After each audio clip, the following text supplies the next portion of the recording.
Tim Frans. Ja, så er det i år.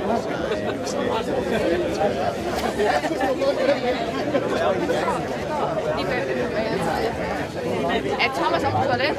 Ja.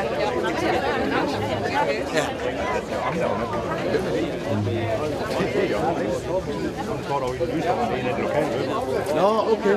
Ja.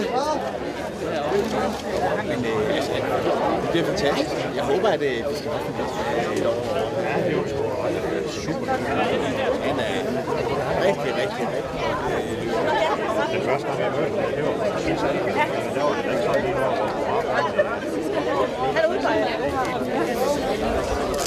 Jeg har fået en mens ting, jeg har fået. Nå.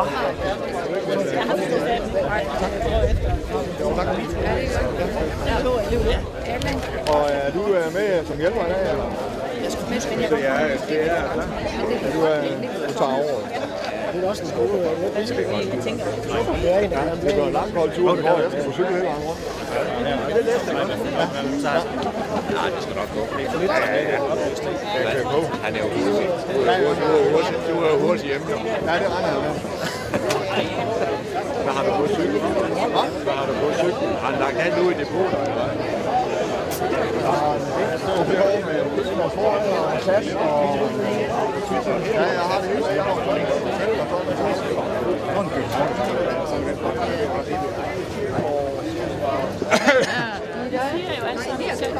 Det siger jeg altså, man ser, at du så meget lettet ud, da du kom derud. Det er også. Ja, det sagde jeg også. Sidste uges præst, det har været rigeligt. Ja, det har. Ja, nu er ligesom, nu kommer jeg i gang. Ja, kommer jeg. Det er mange måneder at gå her. Jeg skal prøve at finde på noget hele tiden. Også når du har kusiner, ja. Det er nok det. Ja.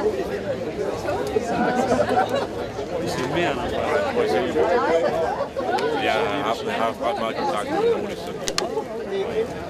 Vi kan ikke trække herover foran scenen, så I lige kan træde frem, når I bliver præsenteret.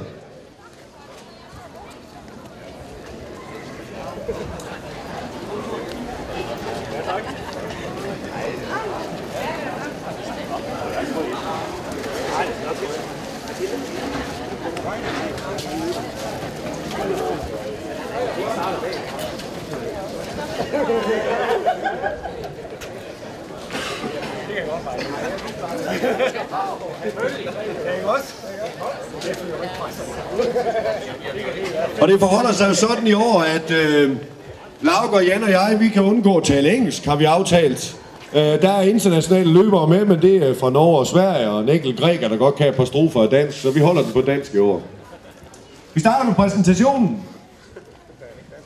Den første løber med nummer 1, det forpligter jo lidt. Han har løbet, bare for at nævne et enkelt resultat, en bagatel af 35 marathons. Han hedder Carsten Jacobsen.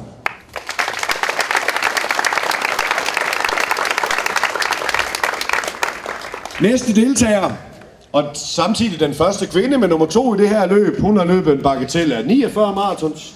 Hun hedder Connie Brusen Nielsen.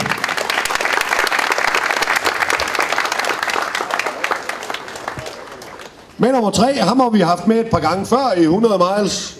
Han har løbet 29 maratonsløb og en hel masse andet. Han hedder Erik Hov.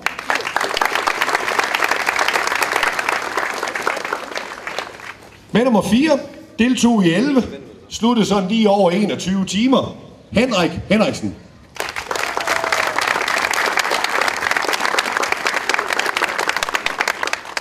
Og så har vi den første lokale ingrediens i det her arrangement. Med nummer 5, han har været med 2 gange før, han er det sørme igen, mine damer og herrer, Benny Bull.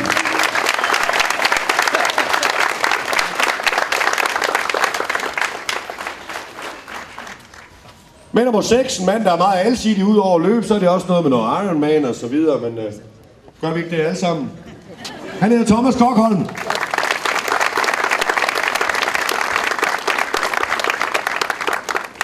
Med nummer 7, han er kommet til sådan helt her på det sidste, der skal jeg vende den her seddel om for at kunne sige et eller andet genialt om ham. 10 gange maraton, 2 Ironman, 4 halv Ironman og så videre. Han hedder Niels Erik Bisgaard.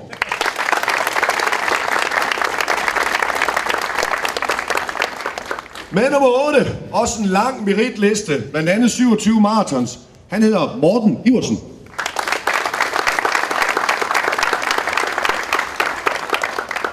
Så har vi en mand med nummer 9, der blandt andet har løbet sådan 2 gange Copenhagen Ultramarathon.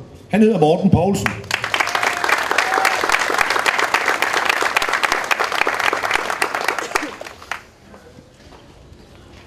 Med nummer 11, en lang meritliste, 3 gange 6 timers løb og op på 75 km og så videre. Der er lidt længere end det rundt på den tur her. Det håber jeg, du har forberedt dig på.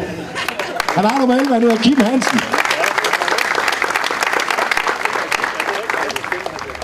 Så kommer der en deltager med nummer 13, som vi har haft lidt svært ved at finde noget på. Det eneste vi kan finde, det er, at han har løbet 82 km på et eller andet tidspunkt. Men han hedder Carsten Ovesø Jensen. Det kan være, at han er sådan en type, der kan løbe en halv time på 20 minutter, så kommer det jo til at gå godt det her. Så har vi den anden lokale, der stiller op. Det er ham, der sådan sorterer i alle de lister her, står for alle tilmelding, ordner alle webbet, og derudover så skal han lige ud og rende 160 km i dag. Mine damer og herrer, tag godt imod Allan Trans.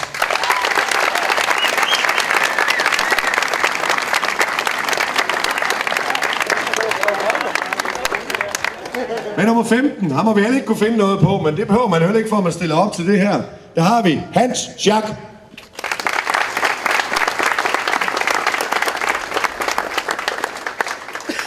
Med nummer 16, han kan på 6 timer løbe 55,8 km. Hvis man giver ham 12 timer, så kommer han ud på godt 70 km. På 24 timer, 120. Så der er lagt i kakkelovnen til ham i dag. Med nummer 16, Ole Jensen.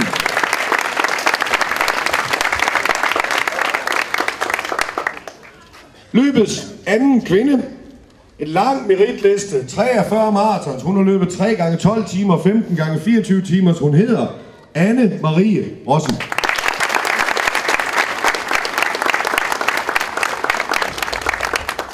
Næste jeg skal præsentere med nummer 18, han har været med et par gange før. Første gang der gik det ikke for godt, han var godt 21 timer om. Det gik lidt bedre i 12, der var han lige godt 18 timer om det. Lad os se, hvordan det går i år. Mine damer og herrer, Nikolaj Mann.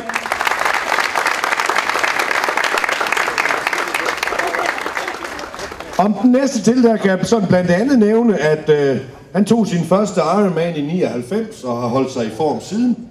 Med nummer 19, Frederik Lassen.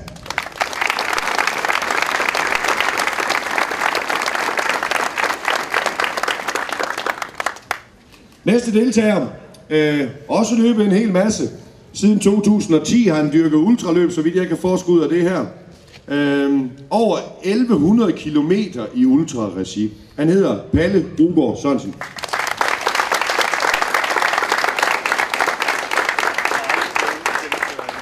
Næste deltager har været ude i 7 maratonløb, løbet 56 km, 24 timers løb og så videre. I ligner lidt hinanden, men han har altså nummer 21, Allan Jacobsen.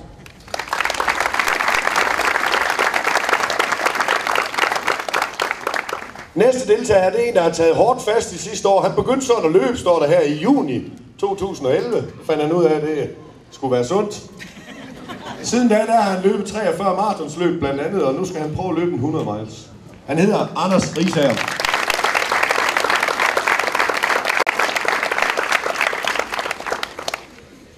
Næste på det har løbet en 100 km på 10 timer og 50 minutter.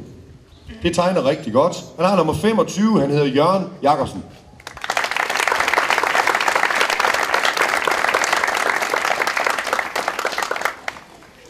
Så kommer der en, der har løbet 35 marathons. Han har prøvet kræfter med de her 100 miles, vi har heroppe i 2011. Kommer han ikke helt i mål, det håber vi, han gør den her gang. Nummer 27, Mads Holm Andersen.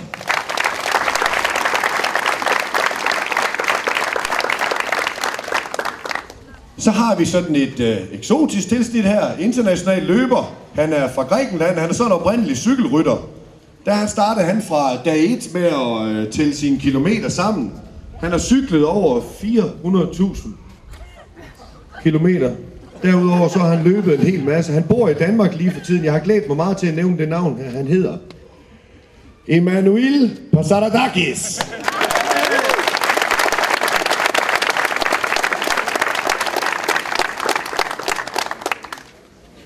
Næste løber med nummer 30 løb sit første maraton i 2008. Så er det blevet til en hel masse siden da. Også sådan en noget, der hedder Hammer Trail på 100 miles. Han hedder Jørgen Wulf Andersen.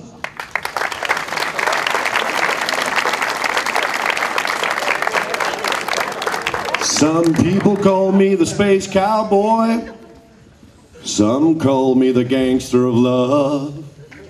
Some people call me Maurice, 'cause I speak of the puppetess of love.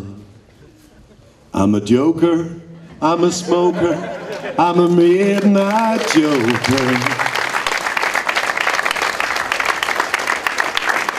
Jeg tror ham her, han har solgt på den anden side af 10.000 eksemplarer af Morsø Folkebad i ren spænding. Nu har vi fundet ud af, hvem jokeren er.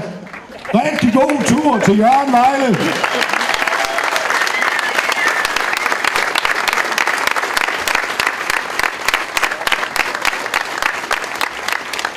Men nummer 32 var også en rigtig hård mand. 23 marathons, 50 km et par gange. Han har også løbet 100 km.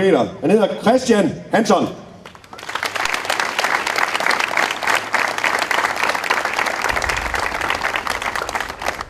Så har vi en mand, der er tilbage på Mors. Han var også i 2011 og løb 100 miles. Han har også lavet noget, der hedder Dual Ironman. Det ved jeg ikke, hvad det lyder hårdt. Han har nummer 34, Thomas Masbjerg.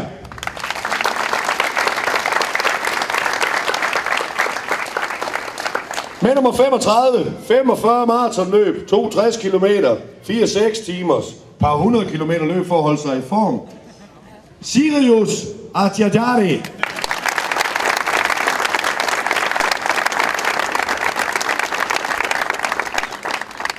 Så har vi kunne finde et resultat på ham her med nummer 36. Det er sådan en Copenhagen Ultramarathon, det er 100 km på 9 timer og 19 minutter. Så kan man nå at komme i bad, inden de andre kommer ind også. Han hedder Adam Dickmeis.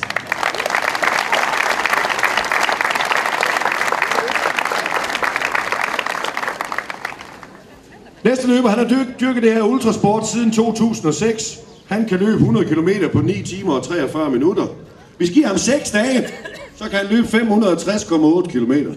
Det får du ikke den her gang. Du får i hvert fald en lang tur. Tag godt imod Peter Leisted Bøvig.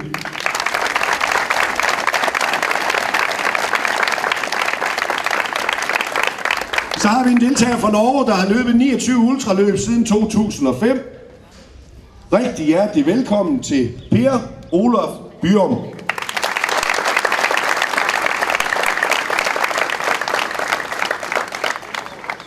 Også en, der sådan er rimelig nybegynder siden 2011, har han dyrket det her. Han har løbet 100 km på 10 timer og 12 minutter, så det går da okay. Han hedder Tony Bager.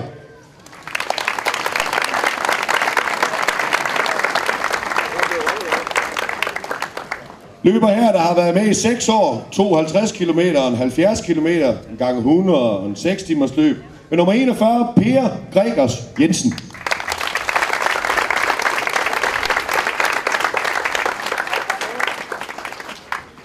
Så har vi løber med nummer 42 også.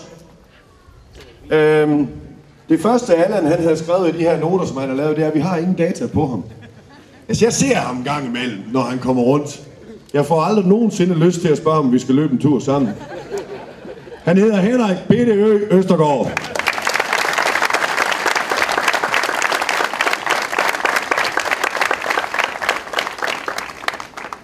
Næst sidste deltager med nummer 43. Han har prøvet en hel masse ultraløb. Han har også prøvet at løbe ned i Spanien, hvor han har løbet 230 km på 5 dage. Man kan jo også vælge at tage til Mallorca eller ligge ved stranden. Han hedder Brian Hansen.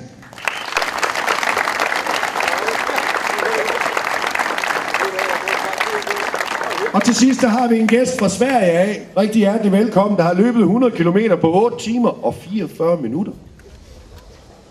12 timer, der kan han komme 112 km ud. Hvis I giver ham 24 timer, så løber han 204,9 km. I dag der stopper vi ham ved lige godt de der 160, ikke også? Han kommer fra Sverige, han hedder Ivan Bretan.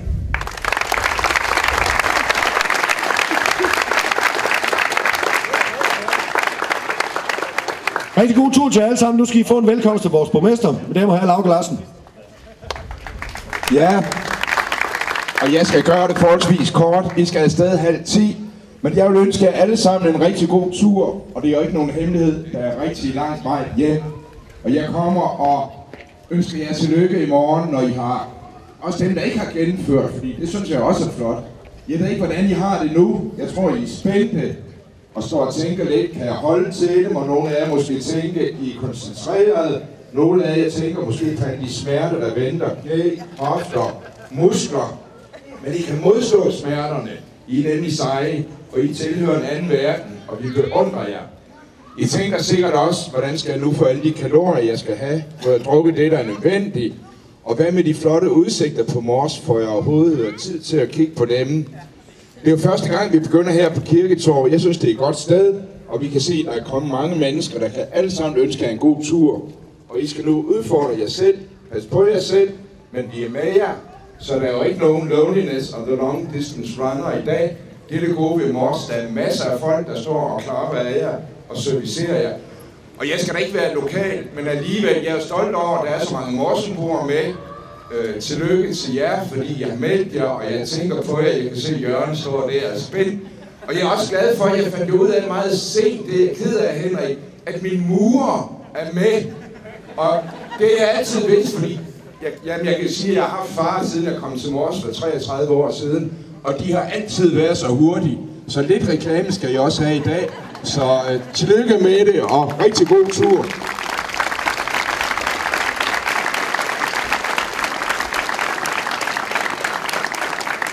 Ja, nu er det ved tid. Hvis I trækker herop mod målstregen nu, så og gør klar. Denne års 100 mile, der vil jeg sige tak til alle de rigtig mange sponsorer, som har været med til at kunne gøre det her muligt. Og vi er glade for den store opbakning, som vi nyder på hele øen. Vi er ydmyge for alle de folk, som stiller op til det her. Men udover det, så er jeg også meget, meget ydmyg over for alle dem, som er med til at hjælpe. Vi er omkring 120 mennesker i Pinen og Pane, som er med til at få det her arrangement til at fungere. Udover det, så ved jeg, at rundt på Mors, der er der rigtig mange morsemor, der vil være med til at klappe jer igennem, hjælpe jer, hvis det er, det bliver nødvendigt. I morgen, eller når det er, I kommer ind i Nykøbing i morgen, eller i aften, så skal I tænke ved, at skiltene de er i højre side, når I kommer ind i Nykøbing i morgen, eller i aften sent.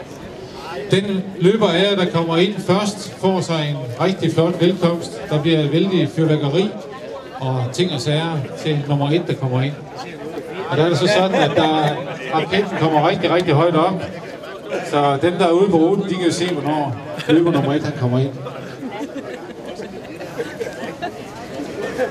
Der er rigtig mange hjælpere ude på depoterne. Der er cykler foran. De cykler, som cykler foran nu her til at starte med, de er grønne.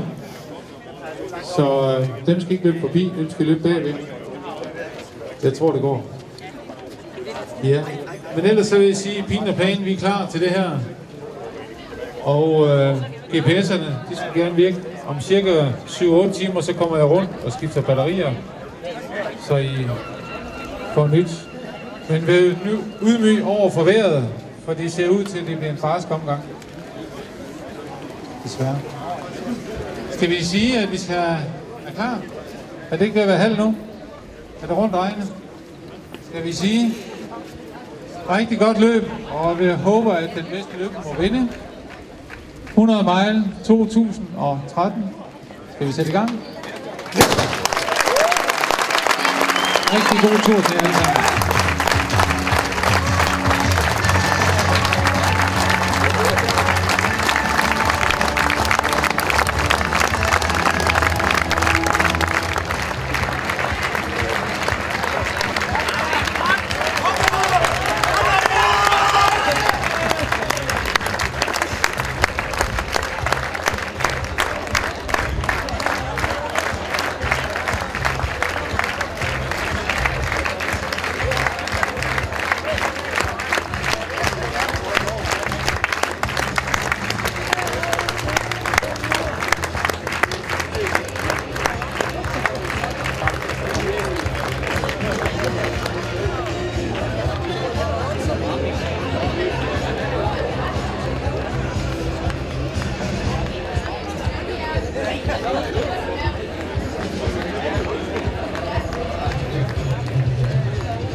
er der vist gerne. Det er der nok også. Ja.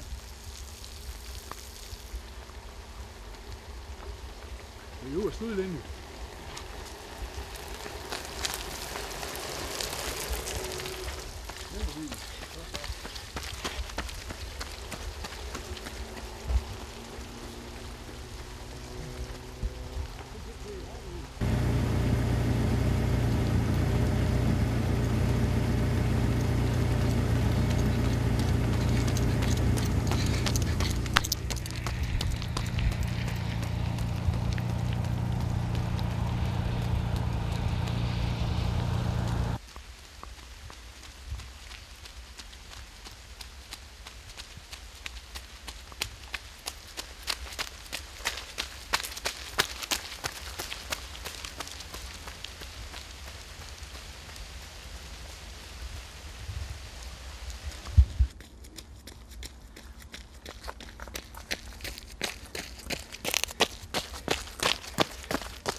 God stigning.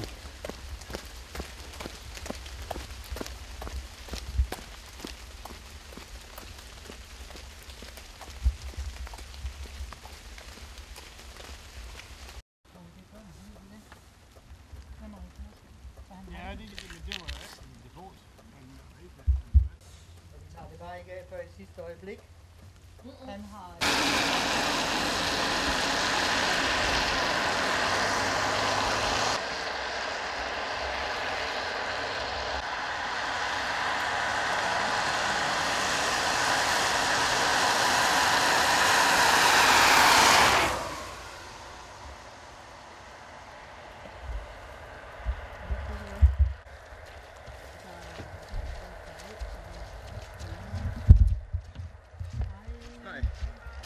Vand.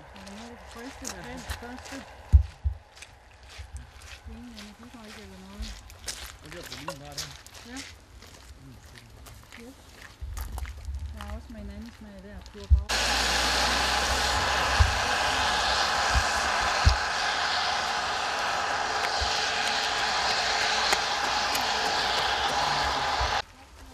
Ja. Men jeg har også en sprit.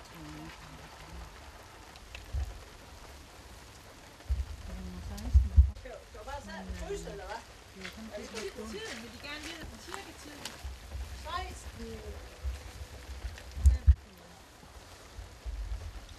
16. Det tror jeg ikke, han har, men prøv lige at tjekke.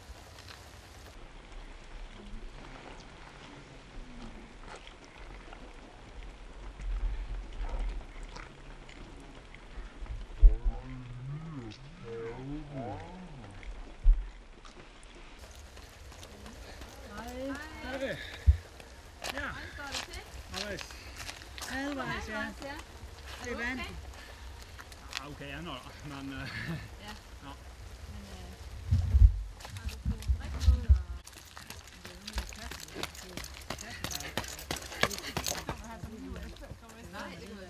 Så er vi over.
Ja,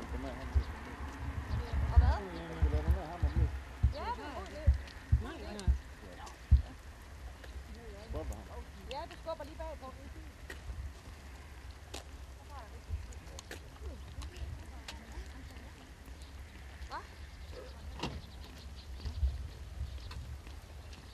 Du får det her om lidt, Henrik. Mhm.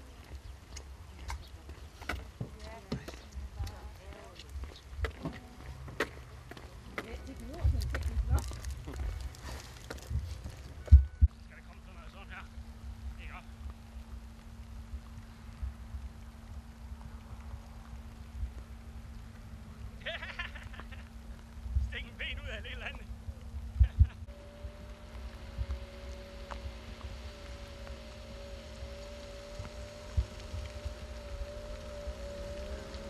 Det gør vi. Hej.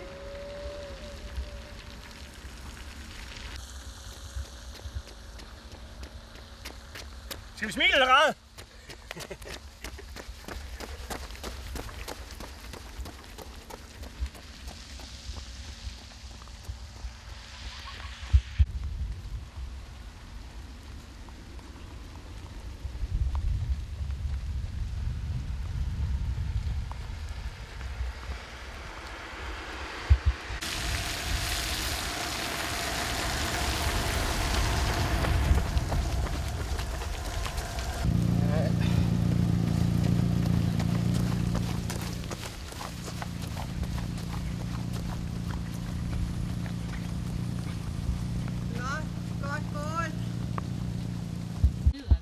Jamen det ved jeg jo godt. Skal de have lov til? Det kan man jo altid have sjov for. Der kommer Stanley hen til. Flot. Hej. Hej. Forsyn dig. Det er farligt. Du har lyst til det? Jeg har ikke lyst til det lige nu. Hårdt arbejde. Ja, det skal videre. Ja. God tur. Jamen jeg begynder lige at hælde op den her. De begynder at blive stive i benene, kan man sige. Ja, det snakkede jeg også om, det var det. Tak det er. Forsyninger. Jepper. Lidt frisk vand. Er I leveringsdygtige i det? Yes, det kan du tro. Hvis det var Rolf Sørensen, var han ikke med imellem det? Jo, men han har nogle fantastisk gode kontakter. Ja, ikke også? Det virker sgu. Ja. Satan, det går stærkt. Ja, du smider bare, vi har den. Så skal det være. Nå, jamen det er lagt om mod enden, så er manden der en halv færnings ned ad ryggen. Ja. Ja. På bakkerne siger de det sådan nogenlunde. Der er bare en lille bakke Der har ikke været sådan nogen. Så går det bare ned ad bakken i Nykøbing. Det er godt. Det er Nykøbing, det er lige rundt om hjørnet faktisk. Ja, jamen det er ikke ret langt væk. Det er ingen sag. Nej. Det er ingen sag. Hvordan har du med regnvejr at løbe i det? Det er okay. Ja, okay. Det er jo en mildregn, det gør mye. Ja, lige præcis. Sådan noget som det her, det er okay. Ja. Havde det stået ned i stænger, Nej, det er ikke været godt. så er det en lang dag. Ja. Super. Hvorfor skal de være med? Hvorfor skal vi til løven efter dig? Det er vi får jo aldrig. Det kan vi ikke. aldrig. Sæben er jo stærkt. Ja, det er jo det. Vi er godt klar over, det kan vi ikke præstere. Ja, jeg tror, jeg var til at fange hende rundt om hjørnet. God tur til dig. Tak skal I have.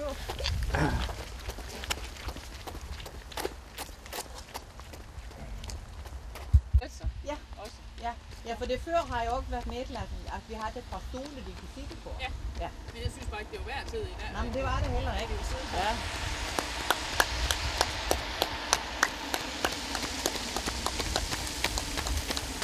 Forsyninger.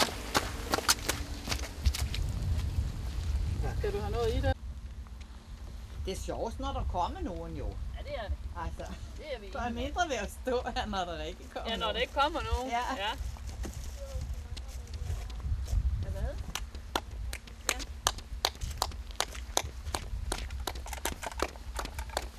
Hov, der er et depot. Der er simpelthen vand.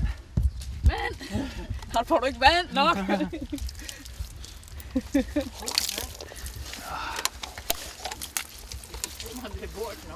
Ja, men Men det er dejligt, hvis man får sveden væk, ikke også? Jo. Så det ikke kører ned i øjnene. Nå, det er vores nabo, der kommer løbende der. Nå, okay. Det er ikke en, der er med. Hvad med noget... Nej, ham ligger jeg kæmper lidt med. Ja, det er efter dig, hvis ikke det går godt nok. Han vil gerne løbe om kap, så sagde jeg, det var sgu også dagen i dag for ham. Ja. Ej, det går da fint. Uden at kende hans evner. Ja. Og uden at fornærme ham, men i dag er i hvert fald dagen, så han gerne vil have en succesoplevelse. Okay, du mener ikke, du lige på toppen, eller hvad? Nå, nej, men han er jo lige startet ud hernede i svingen et eller andet sted, ikke? Og her har vi jo trods alt 70-75 km i benene. Det burde være nemmere for ham. God tur. God tur.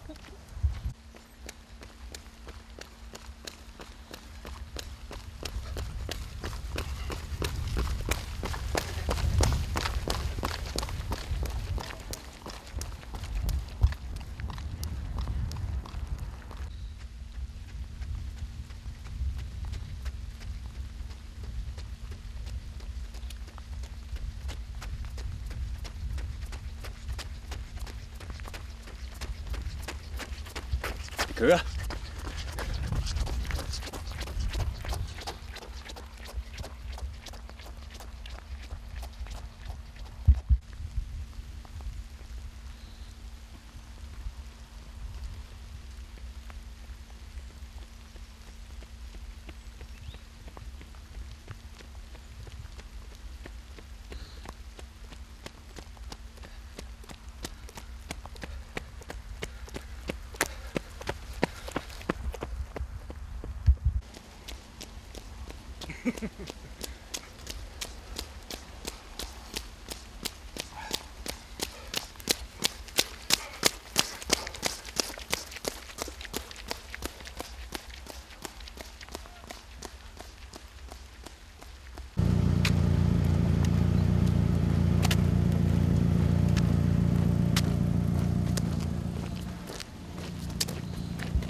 Så vil de tage billeder på radaren. Hvor skal det? Ja.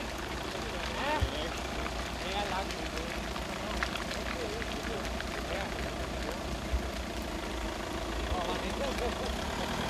Men den tager han på, eller løber han?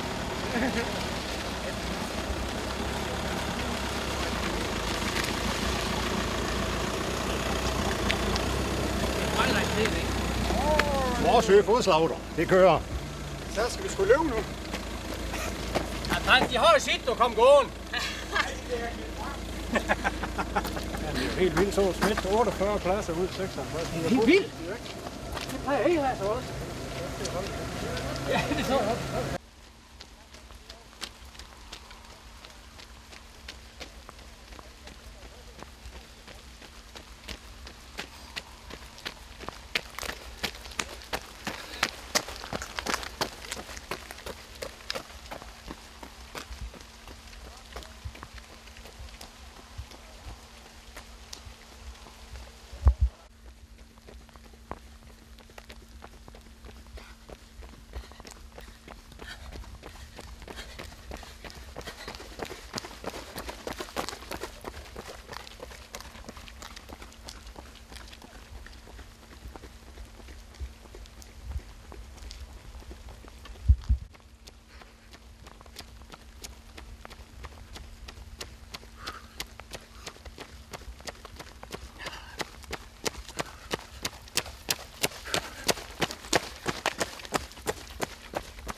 Det går endnu.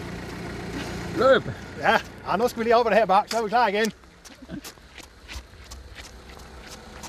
LK-TV. Det skulle jeg have vidst. 34-80 pølle. Så havde jeg taget slips på, hvis jeg vidste, jeg skulle være med. Du har nogle pæne grønne sko. Ja, det måtte være rigeligt. Udstyret fejler ikke noget. Nej, det er det, han går ned for. Nej, det er det ikke. Vil du have den her på igen? Nej, det er fint nok. Det er fint nok. Men du skulle alligevel have trænet lidt op til. Ja, det var dumt bare at tage det som et væddemål. En halvmaraton, det er altså ikke det samme. Kører du i den her, eller? Nej, Den er en på, kan der er ikke. lidt tørre. Hvad med kasketten der? Er det den helt våde? Alt er pissevort. Ja. Men jeg synes næsten ikke, jeg kunne tage mere med. Vi finder sgu bare en ny skal. Endnu en. Så tager jeg sgu den her. Den er mest bestandig. Så er du så god som ny. kunne vi ikke sige, det var en gang pasta næste gang? Jo, hvis der er mere tilbage, når vi har spist. Det ville være lækkert, hvis der lige var et lille hjørne. Tak, min skat. Jo, lad os aftale det, hvis der er klar næste gang. Ja, det vil være fint. Jeg tror lige, jeg tager bare lidt energidrik. Men ellers går det fint. Og det er jo flot. Var I med ind over det der skittevej der? Nå. Det er ikke det fedeste, når man skal rende der. Vi var ude af, at nej, grusvej, det kører vi ikke ind af. Nej, det gør det ikke så meget grusvej, når vi er bil. Nej, det er også. Altså, jeg har været nogle hæftige nogle. Nej, I har været med på en. Nej, men det har været fint nok. Men de siger ud til 80, at der er det her bakket. Og så burde det. Siger de. Jeg tror, det er jysk humor. Jeg tror, det er en fodbold, den der. Så er der ikke så langt tilbage. Ungefær. Ja, nu får vi at se. Det er godt med kaffe, ikke også? Ja, det er godt nok fuldt gang. God tur, fortsat. Ja, tak.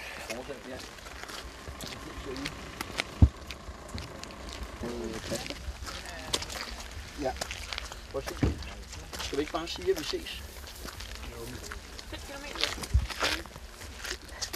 Det er noget værre noget. Er vi der?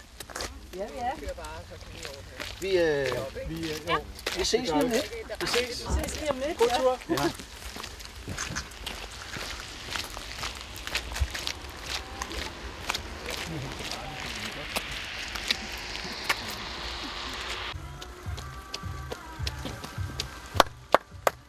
Det er flagerlæ. Det er dejligt. Jeg tror, jeg har en ting i det bord. Ja. Ja. Du skal nok... Ej, har I det? Ej, hvor dejligt. Det vil jeg meget gerne. Og luksus. Har I vand også? Så vil jeg fylde den her med vand. Har du vand deromme? Nej, det er det heromme.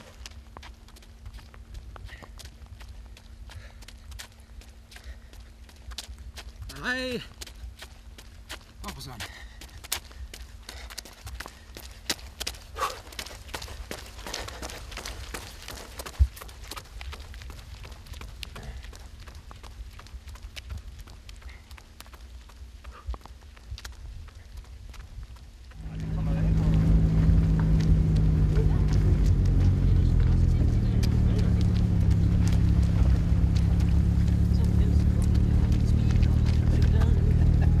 Det ser godt ud, det kan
Det var slut for i år. Men hvis det er været ligesom i går, og så har det været hårdere at sidde i en bil, så er det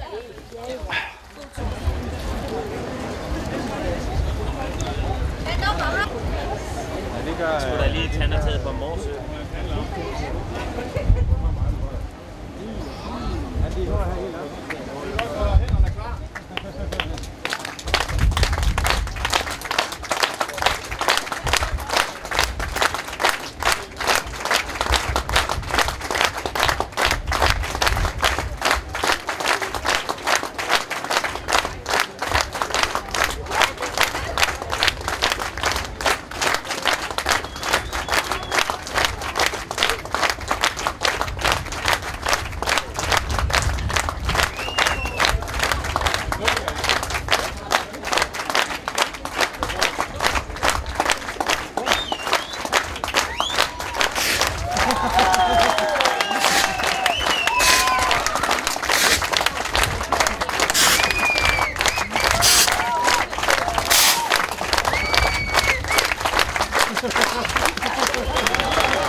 Sådan. Tillykke, du. Det er en hånd op. Ja, det kan du få. Super flot, Lykke. Tak. Tillykke, Frederik.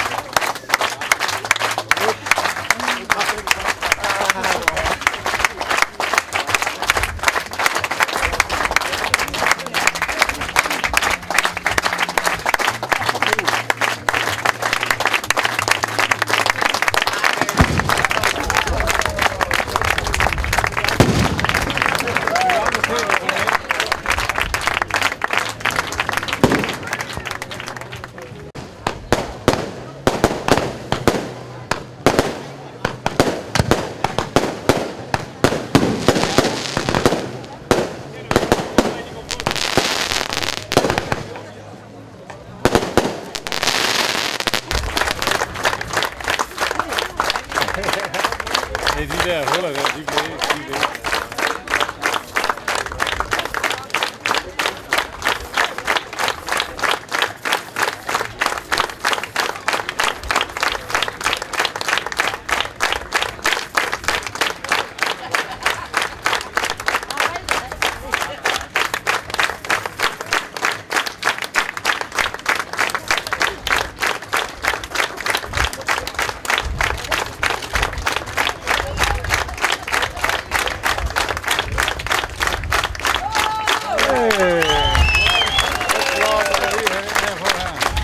Tillykke.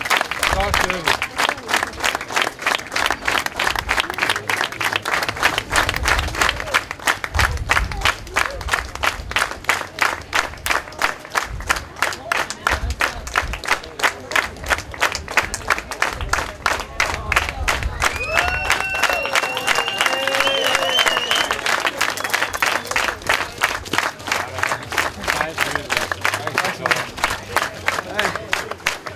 Hej, Anne.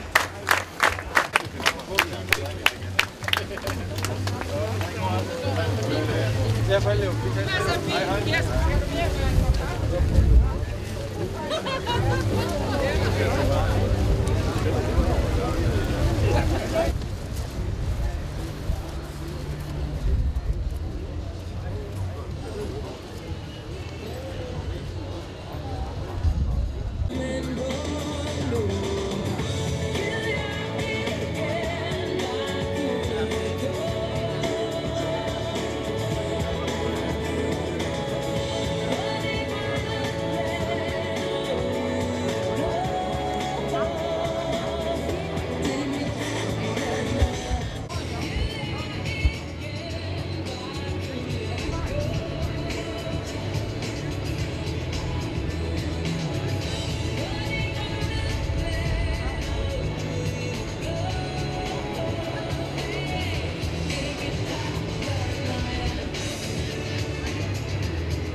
Vi gør det på den her måde, at jeg byder jer velkommen nu til det her afsluttende. Og så Michael Dalsgaard, han snupper over nu her fra kommunens side af. Og så tager jeg over igen, og så skal vi klappe lidt, tror jeg. Men Michael, hvis du vil komme ind. så er der lidt til dig. Tak for det, Jan. Det er så min rolle at komme og sige tusind tak for det her. Tak for et fantastisk godt show, Pinen og Planen, til løberne, til alle de, der har været med omkring det. Et arrangement, der altid hænger godt sammen, og sikkert drama med de forhold, der var i år. Jeg håber, I får den der fornemmelse af, at det er jo faktisk hele Mors, der er tilskuer til det her arrangement. Jeg har så noteret mig inde på, jeg har fået sådan en profil inde på Facebook, at det går ikke ret godt med de der bollebaningsopdateringer og fitnessindtjekninger, når der er 100 miles, så er det altså det her, det drejer sig om. Det håber jeg, I når at følge en lille smule med i også. Det er stort, det I er gang i. Så vil jeg også gerne sige sådan personligt. Jeg tror aldrig nogensinde, jeg kommer til at forstå, hvordan man kan overtale sig selv til at stille op og løbe 100 miles. Og hvis man så lægger de betingelser til, der har været i de sidste 24 timer, så går den ligning der slet ikke op. Jeg har lige hørt en vejrudsigt, der siger, at der er faldet lige så meget regn de sidste 24 timer, som der faktisk plejer at falde i løbet af en måned. Det gør ligesom ikke respekten mindre for det, I har været igennem. Der er jo en vinder i sådan noget her, sådan er løbs natur jo. Jeg tror ikke, der er ret mange, der gad at stille op til et løb, hvis det var sådan, vi kunne løbe lige hurtigt alle sammen. Men alle, der tør at stille op til det her løb 100 miles i det her regn, det er altså en flok vinder, vi har. Jan tager sig af det sportslige lige om lidt. Jeg vil godt tillade mig at sige en lille smule om det her arrangement. Pinen og Planen, så gjorde I det igen. Sin sag er at gøre noget for første gang. Nu har I gjort det for 7. gang, og det er 100 miles. Det kan I godt finde ud af, det tør jeg godt tillade mig at konstatere nu. I år der havde vi endda logget jer til at lave et setup mere. Normalt så kan vi jo nøjes med det her, men vi har logget jer ind på Kirketorvet. Og så gav I den bare fuld gas derinde også, og fik en rigtig god start for de handlende derinde. Tak for det. Tak fordi, at I gjorde det, og tak fordi I så samtidig lige har overskud til at lave det her setup ude på Østerstrand. Tak fordi I har overskud til at arrangere et børneløb, som var en kæmpe oplevelse for de unger, der var med der. Så smækker I lige sådan 3 og 6 timers løb oven i det hele. I holder gang i over 30 depoter rundt omkring ude på øen. I går aftes, der var jeg en tur ude forbi 100 km ude i Tæbring og få en lille sludder derude. Og det vidner jo lidt om overskud, når jeg kommer der i min bil i helt tørt tøj, faktisk med en regnjakke på, også så jeg ikke blev våd. Og det første, der bliver budt på, det er en kop kaffe. Så har man altså lidt overskud. I holder styr på logistikken, I servicerer de her løbere i fantastisk grad, der er rundt på øen. Så vil jeg også lige sådan på den personlige side. I går der havde mig og min bror fået en opgave. Vi skulle trække Jakob Korsgaard rundt på hans første halvmarathon. Og jeg har faktisk lidt ondt i benene i dag, men jeg prøver sådan lige at spille lidt skuespil nu, for jeg synes det er lidt pivagtigt, når I har løbet 8 gange så langt som jeg har. Men vi fik Jakob med rundt, og vi kom også med rundt på under de 2 timer. Når man så kigger på, hvordan I har tid til lige at håndtere logistikken på det, samtidig med at I arrangerer det, så er det noget med, at der er jo afmærket ruter herude, der er minestrimmel, der er pil, når man kommer rundt. På den første runde, der talte jeg, at, og det er jo bare lige rundt om her, ikke også? Der var der 7 officials, der holdt øje med, om jeg løb den rigtige vej. Så når man kommer herhen forbi måleområdet hver eneste gang, så man behøver jo egentlig ikke 2 timer at få noget at drikke og spise. Jeg noterede mig lige, at der var rosiner og peanuts og chips og frugt og 2 slags drikkevarer, jeg kunne få. Og da vi var færdige, så kunne vi jo så gå ind i det telt derovre og få en kop kaffe og et stykke kage. Det var der også styr på. Det var os, der fik formidlet, at den første kasse øl, den blev båret ind på bordet derinde også. Vi synes lige, vi skulle have, så det havde I altså også ude. Vi har betalt. Så synes jeg også, det siger meget, at man kommer ind i den stemning, I har med hinanden i det her område. Altså, det er sgu sin sag at være positiv over for sådan en mand som mig, der kun kommer forbi 7 gange, 3 kilometer hver gang, at I har overskud til at rose og klappe og være gode ved hinanden. Det skal I holde fast i. Ovenover alt andet. Så i aftes kl. 8, nu vil jeg gerne tale en lille smule mere om overskud. Der var herude i målområdet, og det var der, hvor regnen den stod ned i Torve. Der mødte jeg ind i teltet 3 mænd, der var ved at tage deres regnjakker på. Og da jeg var så ved at gå herfra igen, vi har fået en sludder, så siger jeg, hvad er det, I skal til? Jamen, vi skal lige ud og rejse nogle af de her beachflag op, sagde de så. Så sagde jeg, er de blæst ned? Nej, men det var fordi, der var en 80-års fødselsdag inde på vandrehjemmet, så vi synes lige, vi ville lægge dem ned, så de kunne få havudsigten, og så bagefter så gik vi lige ud og rejste dem op igen. Det er slet ikke tosset gået. Til allersidst, så vil jeg godt lige tillade mig, vi har jo 4 lokale knægte, der er ude og løbe det her, bare lige at sige en lille smule.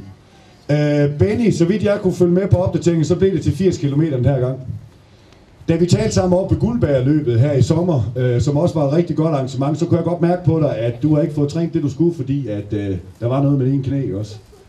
Men det vidner jo meget om, hvordan sådan en skorstensfar han er indstillet. Når du vidste godt, du ikke var i orden, så stillede du bare op alligevel. Så tillykke med den tur. Allan Trans, 3. gang, lykkens gang. Jeg sådan kunne forstå lidt på klubben, at du havde i hvert fald alle, der er omkring pinen og planen, lige bag ved dig hele vejen den her gang. Du har sagt til mig på et tidspunkt, at du troede faktisk aldrig, at det kom til at kunne lade sig gøre det her. Du mente ikke, du havde fysikken til det. Allan, det har du. Tillykke med det. Jørgen, ikke så meget om dig den her gang.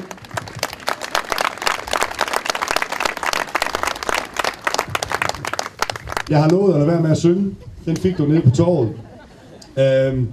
For 6 år siden, der fik vi den idé på Dueholmskolen, at vi ville til at løbe deroppe også. Og der kontaktede vi faktisk dig og Jan. I er jo overskudsmennesker, om I ikke lige kunne bruge det i gang også. Og det kunne I. Der kan jeg huske, at jeg var ude og rende med en 7. klasse. Vi skulle løbe 6 kilometer i en snittid, der hed 5:45 per minut. Du sagde, at du ville gerne løbe bagerst, så kunne jeg løbe forrest og sådan noget. Da vi kom ind, der kunne jeg godt se på, at du var aldrig brugt. Jeg fornemmede faktisk, at du var lidt svært ved at følge med. Så står du her i dag. Nu har du løbet 100 miles. Sådan som jeg har talt mig frem til, så er du blevet nummer 14. Tillykke med, Jørgen.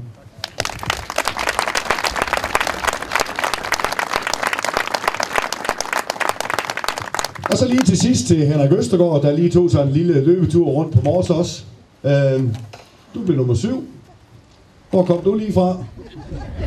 Jeg har noteret mig dine træningstider og sikken stædighed, og så der også ude på ruten i går, der gang du svingede ned forbi Susvind, at man skulle ned i det hul der, inden man skulle op til Karby igen. Tænkte, det går aldrig. Det gik. Tillykke med din 7. plads, Henrik.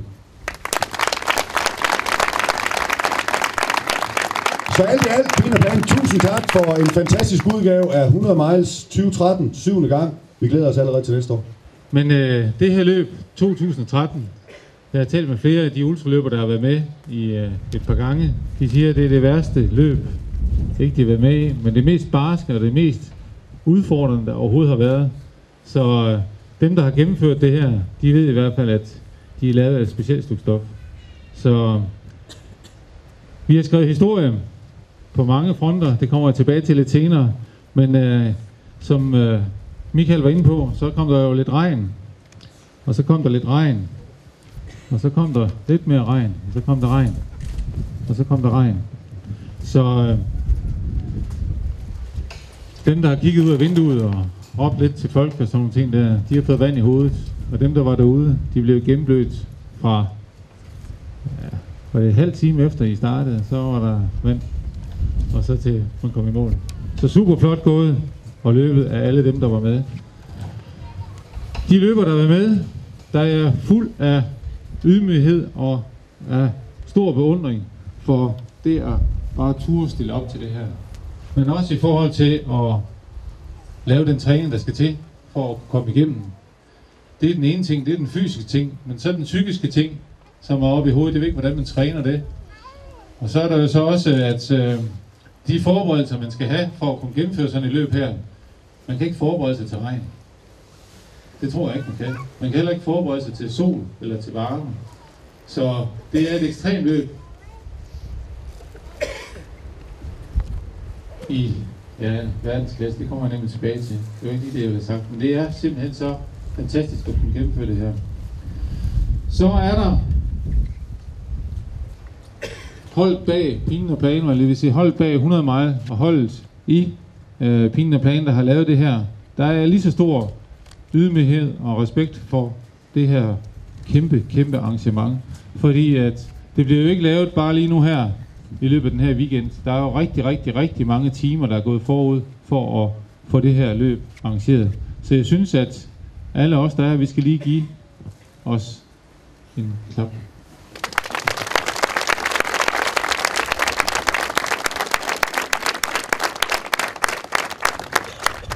Fordi det er et løb i verdensklasse, det her. Fordi at den ydmyghed og det imødekommenhed og den hjælpsomhed, den varme, der har været rundt over hele linjen, den er fantastisk. Jeg har aldrig oplevet noget lignende. Det har jeg virkelig ikke. Mors, de har også taget det her til sig med stor interesse, med opbakning. Der var nogle af ultraløberne, når de kom ind, så havde de nogle små anekdoter, nogle små historier. Der var en, der fortalte, at jamen, han kom ud i et sted, hvor der var en enkelt gadelampe, og så stod der en mand derude, og så tænkte han, nu bliver der nok klappet lidt af, og sådan noget der. Han sagde bare, goddag. Og så sagde han ultraløberne, goddag. Så var det sådan set det. Et andet sted, der var der simpelthen Eye of the Tiger, ud over alle grænser. Andre steder, der blev der bare et vindue smækket op. Godt løbet! Og så var den igen. Så jeg synes, det er fantastisk, at vi på Mors kan være med til at løfte her op i den her klasse, som det er. For at vi kan det, så bliver vi nødt til at have nogle sponsorer, og der er jeg rigtig, rigtig glad for, at vi har kunnet skaffe så mange, som vil stå bag det her løb. Udover de sponsorer, som vi har i klubben, så er der nogen, der så står ekstra til, når det er, at vi skal have det her 100 mile. Uden dem, så vil vi ikke kunne få det op i det her niveau, som vi har det. Så tusind tak til alle, og der vil jeg jo gerne have, at I går ind på hjemmesiden og kigger, hvem der er, der har været med til at stå bag det her, og så kigger på navnene, og så er med til at støtte dem. Udover at der er så mange mennesker, som bakker op om det her, så er det jo rigtig rart, at der er så mange, der så siger, det der med 100 mile, den prøver vi en gang til. Og det gælder både løberne, men det gælder også sponsorerne, det gælder også pilen og planen. Så det er jo lidt, som vi snakker om, vi kender hinanden. Det er lidt som en familiefest, og der kommer nogle nye medlemmer til en gang imellem. Så det er jo rigtig, rigtig rart, at vi kender hinanden så godt, som vi nu gør. Så skal vi ikke gå over til, hvem det er, der har gjort det, og hvordan de har gjort det.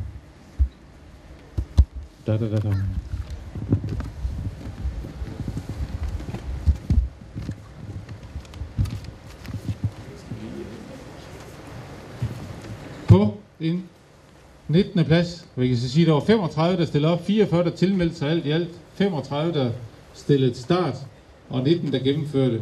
Og på 19. plads, Ole Jebsen, 24 timer og 45 minutter og 45 sekunder. Er der, Ole?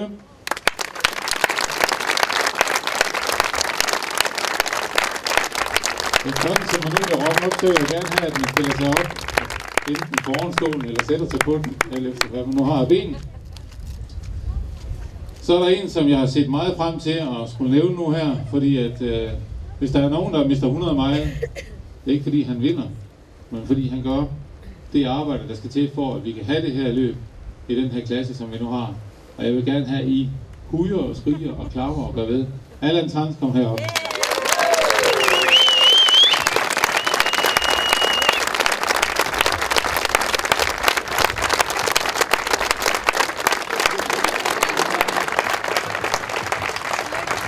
Sådan der. Du sætter dig meget på en stol, Allan. Du burde lige sidde op på førstepladsen.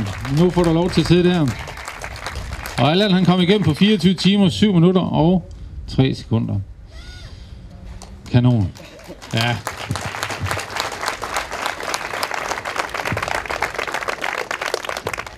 Så har vi Connie Brusen Nielsen, også pigen og planen, for 23 timer, 48 minutter og 38 sekunder. Connie, er du her? Den er ikke. Hun var også temmelig brugt, så her, når hun kom ind. Yes. Erik Hov, pigen og planen også, 22 timer, 55 minutter og 36 sekunder. Erik, er du her? Nej. Han får en hånd alligevel. Morten Iversen, Middelfart Sparekasse. Jeg ved ikke, om han er ansat der. Er du her? Morten Iversen. 22 timer, 42 minutter og 20 sekunder.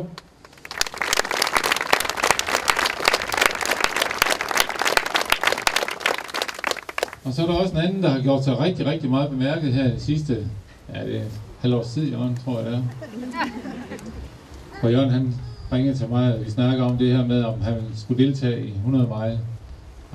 Det der med at få navnet på listen, og så videre der. Så kalder vi dig Joker. Så Jørgen, 1000 gange tillykke til det her kæmpe projekt, du har lavet med at gøre det om natten og om aftenen. Det er simpelthen flot, du har fået trænet det, du skulle, og kunne gennemføre det her på jomfruturen 22 timer, 37 minutter og 59 sekunder. Super flot.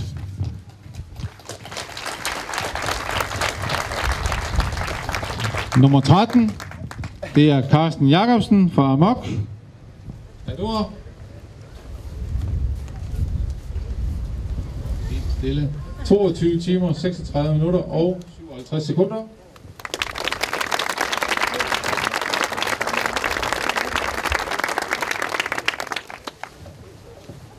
Og så har vi en pige mere, Anne-Marie Rosen. Er du her? Pigerne? Det var 22 timer, 12 minutter og 53. Nu skal du også lige have den.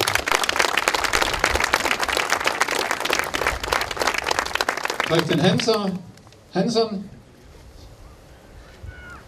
Nej? Jo, det var godt. 21 timer, 17 minutter og 39 sekunder. Det var godt.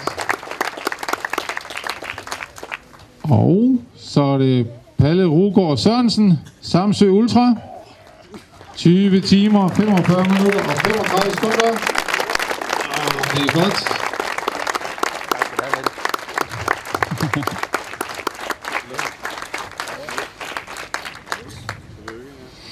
Ja, så kommer der en græker. Og det er jo på 9. pladsen. Det er jo Pakkes. Nej, der har. Det skal vi lige have sagt navnet ordentligt. Hvad er det her? Tusen tak.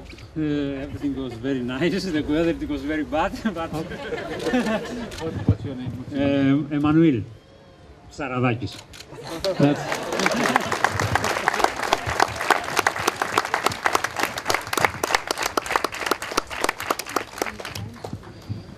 Ja, så kommer der en mere, men han er så fra Amager Asfalten. Det er noget lignende. Sirius. Er det sådan noget... her?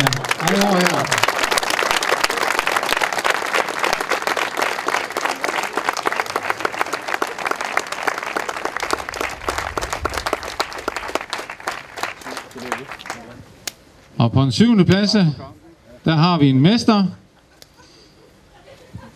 Morsøs hurtigste på 100 mile nogensinde. Henrik Østergaard, Fredsø Logistik, Billø, 19 timer, 35 minutter og 57 sekunder.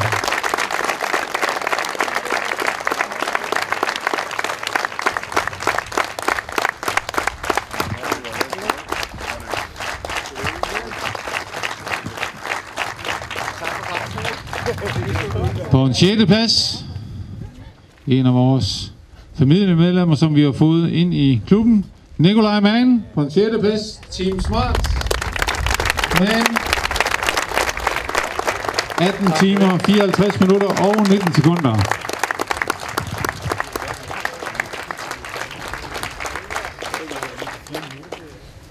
På 5. pladsen, Brian Hansen, Løbeshoppen, og det var på 17 timer, 49 minutter og 13 sekunder. Brian, er du?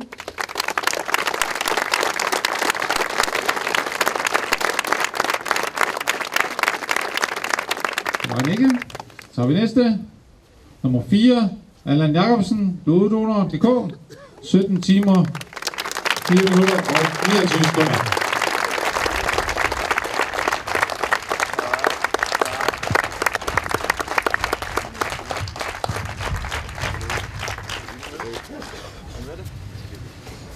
Ja, så kommer vi op til podierne. Der skal vi have fat i Kim Hansen fra Viborg 3, Runners Corner, 15 timer, 16 minutter og 3 sekunder.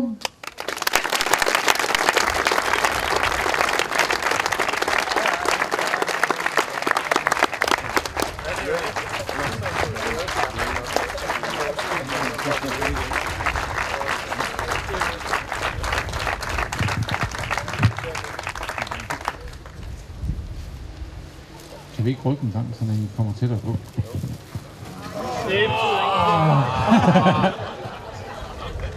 Sådan der. Det ser bedre ud. Ja. Og så skal vi have nummer 2. Fra Norge, Per Olav Bryum, Cyril. 15 timer, 3 minutter og 30 sekunder.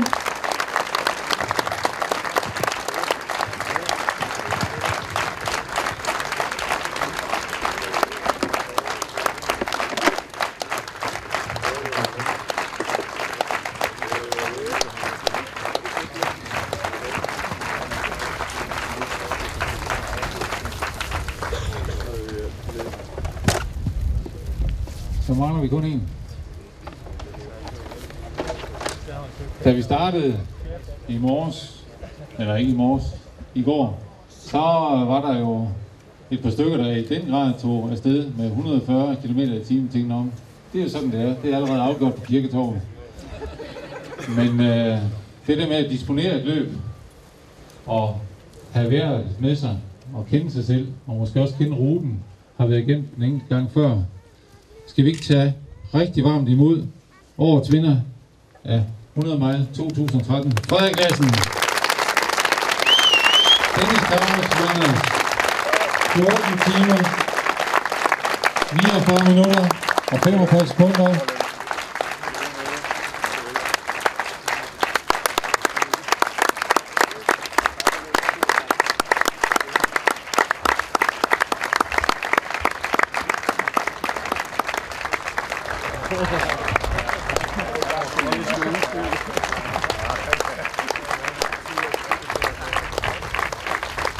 Udover at Frederik blev mester på 100 mile i år, så er der også en ny dansk rekord, og det var på 14 timer, 49 minutter og 45 sekunder.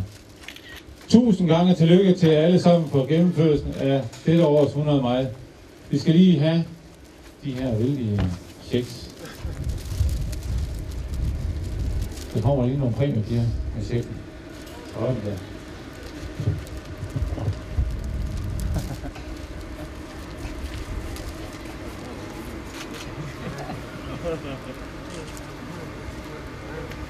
Skal du have her?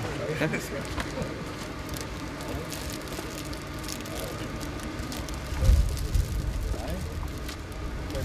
Jeg skal huske, når jeg er færdig, så skal lige med på ja, de skal have noget i hånden alle sammen for det her kæmpe store stykke arbejde, de har gjort. Og det er dem, der har fundet ud, de har lavet lige så stort stykke arbejde, fordi de så desværre ikke kommet igennem. Jeg håber, vi kommer til at se jer alle sammen igen til 100 mile 2014 om cirka et års tid.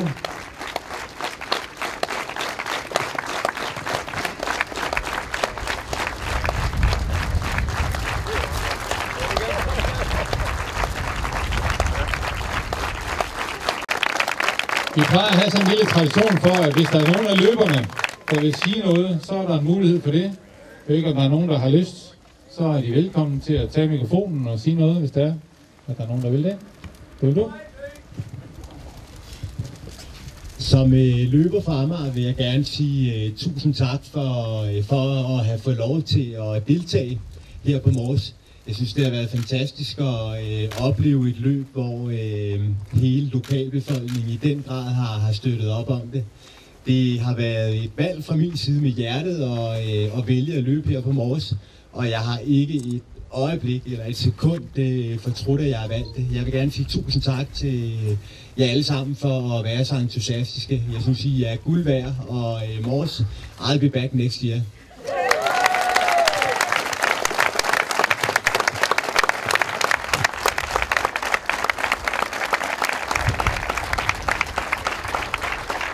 Ja, jeg kan kun tilslutte mig Sirius' ord.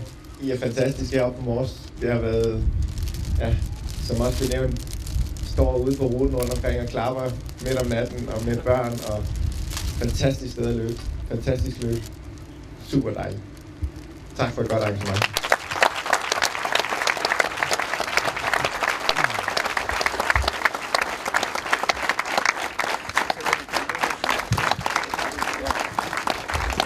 Ja, det var så det for i år. Tusind tak for deltagelsen, og tusind tak for alt det, der er blevet gjort i forhold til 100 mile 2013. Tak for i år.